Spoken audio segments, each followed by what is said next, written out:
मेरे प्यारे भाइयों, दोस्तों, सबको मेरा प्रणाम।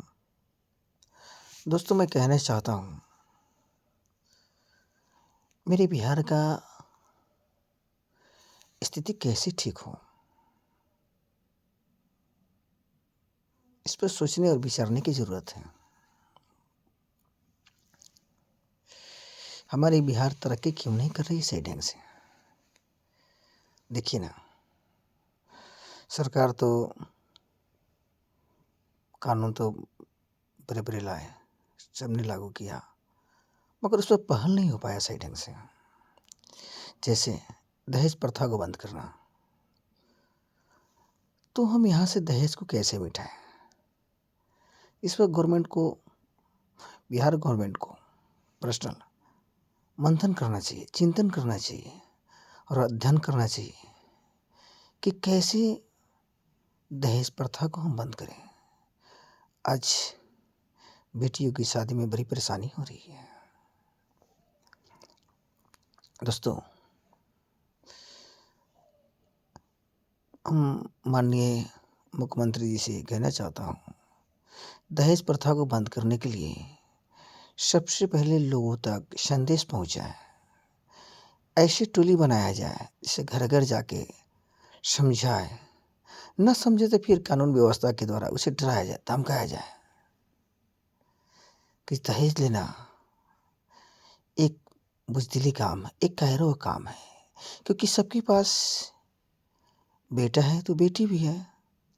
आज हम किसी को कष्ट देते हैं तो कल वो भी तो मुझे कष्ट देता है, तो क्यों नहीं इस कारण को ही बंद कर दिया जाए। क्यों हम किसी को कष्ट देंगे ताकि वो मुझे भी कष्ट देगा। इस चीज़ पे अच्छे ढंग से मंथन करना चाहिए। हर पब्लिक तक उनकी टोली पहुँचे, गवर्नमेंट की घर घर पहुँचे और उस नौजवान लड़की को और मेरी बहनों को, बेटियों को समझाए।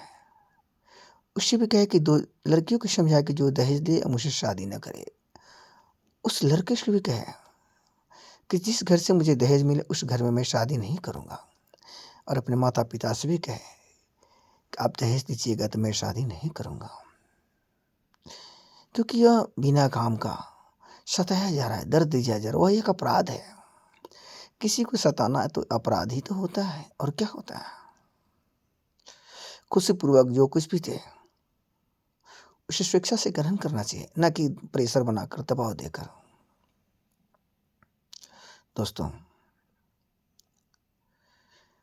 यही हमारे लिए, सबके लिए इसमें भलाई है। सबको इसमें आगे बढ़ना चाहिए और हमारे बच्चों को आगे बढ़ना चाहिए। न हम दहेज ले, न दहेज दें, क्योंकि शादी तो हमारे बच्चे को ही करना है। इसलिए बिहार के समस्त, बिहार ही नहीं, पूरे भारत के समस्त बच्चों को कहता हूँ, जो दहेज के बंधन में बंधना चाहता है, जो बंधा है, उससे बाहर उभरे और साफ साफ शब्दों में मना करके मैं दहेज नहीं लूँगा, मैं फ्री ऑफ कॉस्ट शादी करूँगा। यहाँ तक भी कोशिश करें कि हम अपने ही कपड़े पहन कर जाए शादी करने। चलिए कुछ देर के लिए मान लेते हैं कि हर ससुराल वाले सोचते हैं कि हमारे मेरी दामाद का कपड़ा अच्छा हो, सब कुछ अच्छा हो, उनको ऊपर छोड़ दिया जाए, इससे कोई डिमांड नहीं किया जाए। थोड़ी सी वस्त्र तो आदान प्रदान होता ही है दोस्तों, लेकिन दहेज को मिटाना एकदम अति आवश्यक है। जैसे भी हो इसको मिटाना होगा। इसको मिटाने के लिए गवर्नमेंट को आना होगा और गवर्नमेंट अपने नौजवान साथियों को लेकर आगे बढ़े और इस कार्यक्रम को पहल करे, सही ढंग से पहल करे, डराकर, धमकाकर, समझाकर, बुझाकर, जैसे भी हो। और एक चीज़ और, ये कानून और बना है दोस्त, जो शराबबंदी का। हमको नहीं लगता कि पूरे बिहार में कहीं शराबबंदी होगा। गवर्नमेंट तो कहती है कि मैंने बिहार में शराब बंद किया है, लेकिन प्रत्येक दिन कुछ न कुछ, कुछ क्या, प्रत्येक दिन लोग पकड़े ही जाते हैं।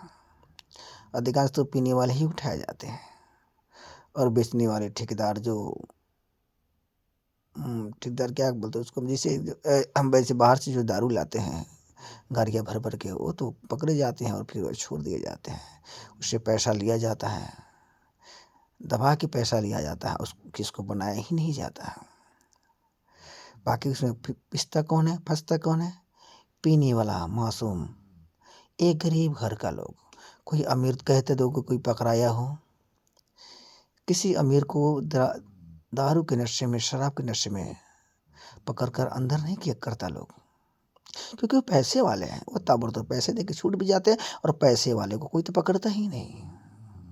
सारी कानून व्यवस्था तो गरीबों के लिए बनाई गई है, अमीरों के लिए नहीं। अमीर तो ऑटोमेटिक बच जाते हैं, क्योंकि सब लोग उनके सपोर्ट में आ जाते हैं। पब्लिक भी कमज़ोर जो घर के लोग होते हैं या उनके पास पड़ोस वाले भी लोग नहीं बोल पाते हैं, क्योंकि साहब का इज्जत खराब हो जाएगा, सर का इज्जत खराब हो जाएगा, भैया का इज्जत खराब हो जाएगा। बचा लीजिए, इनके धनवान घर के हैं, धनी लोग हैं, हमारे समाज के लोग हैं। लेकिन वही समाज के लोग जो धनवान लोग हैं इस गरीब को नहीं बचा पाते हैं, नहीं प्रशासन ना कुछ। सबका तो अपना अपना एक टारगेट होता है। इसलिए मैं अनुरोध करूंगा गवर्नमेंट से, यह तो पूरी व्यवस्था के साथ इसको टाइट बंद कर दिया जाए इस शराब को, अन्यथा इसको खोल दिया जाए। हाँ, इस पर प्रतिबंध लगा दिया जाए कि पीने के बाद ना कोई झगड़ा करेगा ना हिलेगा। पीने के बाद किसी के साथ झगड़ा हुआ हो, उसमें अगर पकड़ा जाए तो उसे उसके साथ सख्ती से पेश किया जाए, उसको अरेस्ट करके अंदर कर दिया जाए और बहुत भारी मात्रा में उसको जुर्माना लगाया जाए। और हमारे देश के पैसा जो नेपाल जा रहा है, आज हमारे नेपाल के बॉर्डर पर लोग धनवान हो गए, बॉर्डर वाले लोग, क्योंकि दारू तो कुल्लम कुल्लम वहीं से आता है। इसलिए इस पर थोड़ा गवर्नमेंट सोचे। और एक चीज़ और, तीसरी, स्कूलों की व्यवस्था ठीक ढंग से नहीं चल रहा है, पढ़ाई का तालमेल ठीक ढंग से नहीं है। अगर सरकारी स्कूलों में सही ढंग से पढ़ाई होती तो सर प्राइवेट स्कूल नहीं चलता, कन्वेंट नहीं चलता। क्योंकि मैं बिहार गवर्नमेंट से कहना चाहता हूँ कि स्कूलों में सीसीटीवी कैमरा प्रत्येक क्लासरूम में सेट किया जाए और हर कोने में सेट किया जाए, और उस ऐप्स को प्रत्येक लोगों तक पहुंचने का ऑप्शन दिया जाए कि हर लोग अपना बच्चा को घर से ही बैठा देख सके कि मेरा बच्चा पढ़ रहा है या खेल रहा है या किसी के साथ मारपीट कर रहा है, टीचर का भी क्या रवैया है। और गवर्नमेंट भी इसको देखे, प्रत्येक 2 दिन पर देखे, 5 दिन पर देखे या डेली देखे, किस स्कूल में कैसे पढ़ाई होती है, किस स्कूल में कितना बच्चा है। अगर मान लिया किसी स्कूल में 10 टीचर हो, अगर उस स्कूल में 50 भी बच्चे नहीं हो तो फिर वहाँ टीचर रखने की क्या ज़रूरत है। अगर टीचर है तो उसको प्रेशर बनाया जाए, कितने बच्चे आप जहाँ से भी हो इसमें इस स्कूल में लाया जाए, पढ़ाया जाए, तो हम भी वेतन देंगे। अन्यथा क्या ज़रूरत है हमारे देश के पैसे को गवर्नमेंट फोकट में बर्बाद करें, उसे किसी अन्य काम में लगा दिया जाए। ये तो गवर्नमेंट को सबसे पहले करना चाहिए शिक्षा पर, क्योंकि शिक्षा ही तो देश को महान बनाता है। यह साक्षर नहीं, आज हमारे देश में टैलेंटफुल जितने भी लोग हैं भटक रहे हैं, विदाउट टैलेंट वाले लोग सर्विस पे हैं। क्यों? यह तो समाज का बहुत बड़ा, इसको एक कोड कहा जाए या बहुत बड़ा प्रगति, यह तो लोग ही जाने और गवर्नमेंट जाने दोस्तों। क्योंकि आज समाज में आरक्षण जो है ना, सारे टैलेंट को खा गया है। जैसे किसी को मान लिया जाए किसी के पास नंबर अगर 100 है, किसी के पास 150 है, अगर आरक्षण के मुद्दा पर उसने 100 नंबर वाले को सर्विस अगर मिल गई तो फिर 150 वाले क्या करेंगे, और 100 से ऊपर वाले और 100 से 50 के बीच वाले भी क्या करेंगे। उसकी वह तो अपनी टैलेंट को नहीं दिखा पाया। इसलिए इस पर भी गवर्नमेंट को मंथन करना चाहिए कि हमारे देश का टैलेंट ख़त्म हो रहा है और विदाउट टैलेंट वाले सर्विस कर रहे हैं, मुस्कुरा कर, हंस कर। टैलेंट वाले तो रो रहे हैं। इसलिए टैलेंट को भी दिखाने का मौका दिया जाए। मेरे हिसाब से तो इस पर भी गहन मंथन करना चाहिए। और आरक्षण तो एक कोड है, आरक्षण कोड, इसको तो हटा देना चाहिए। भले मेरी बात सबको बुरा लगता हो, लगा होगा, जो देखेगा उसको भी लगेगा, जो सुनेगा उसको भी लगेगा, क्योंकि आरक्षण अंदर से एक खोखलापन है। यह मजबूती नहीं है देश के लिए, खोखलापन है। टैलेंट हमारी भटक गया है।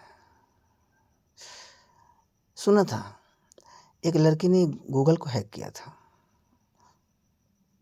लेकिन उस पर टैलेंट था तो हैक किया था। अगर टैलेंट नहीं होता तो हैक नहीं करता। तो टैलेंट दिखाने का मौका दिया जाए, इसको टैलेंट पर ही किसी को सर्विस दी जाए। आज स्कूल में बहुत सारे टीचर तो हैं, मगर पढ़ाई साइडिंग से नहीं होती।